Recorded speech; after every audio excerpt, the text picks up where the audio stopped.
From the Bob Mills Weather Center, Oklahoma weather expert Stacia Knight.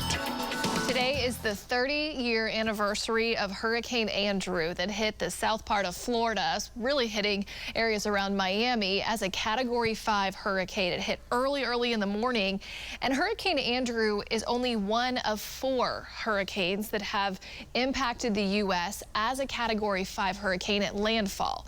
You may remember Hurricane Katrina was a Category 5, but that was before landfall, downgraded just a little bit as it approached New Orleans. So with Hurricane Andrew, 165-mile-per-hour winds. That was the maximum wind speed detected.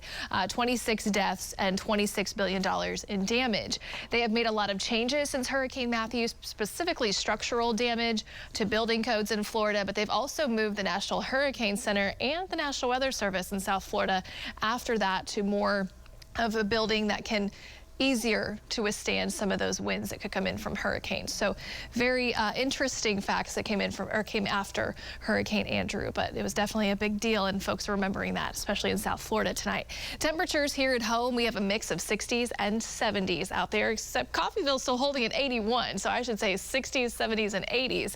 Pryor has dropped to 68, Tulsa is at 79, and Bristow is at 70. We have very light winds and clear skies, which is why we have such a varying range of temperatures right now. Overnight, we're going to be falling into the 60s for everybody. It'll be a nice start to the day tomorrow. In the afternoon, it is warm. Temperatures will be in the low to mid 90s tomorrow afternoon. And for Battle of the Burbs tomorrow evening, 7:30 over at Chapman Stadium. Owasso and Bixby 89 at kickoff and 85 by the fourth quarter. So nice and warm for that as well. Friday, we actually bump our highs up just a little more. We're still looking at mid 90s for Friday afternoon and Friday night football games. A lot more of them. It'll be a bit warmer at 92 at kickoff and then dropping again into the mid 80s by the time those games are finishing up. But we're not worried about rain chances. We're not worried about storm chances for football games this week. Now, next week may be a bit of a different story. Saturday is going to be that transition day. Saturday is still a hot day ahead of us, low to mid 90s. Isolated storms are possible on Saturday, but better chances now come into play for Sunday, Monday, Tuesday, and Wednesday.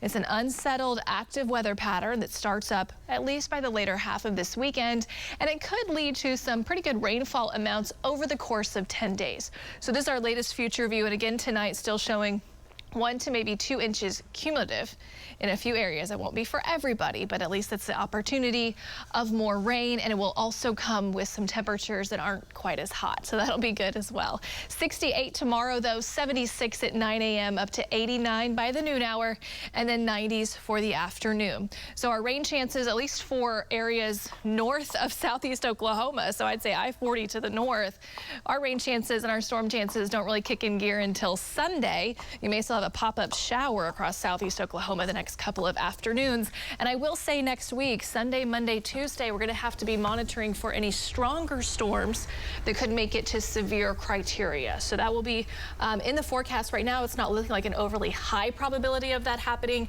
but still something that we're going to watch and be prepared for.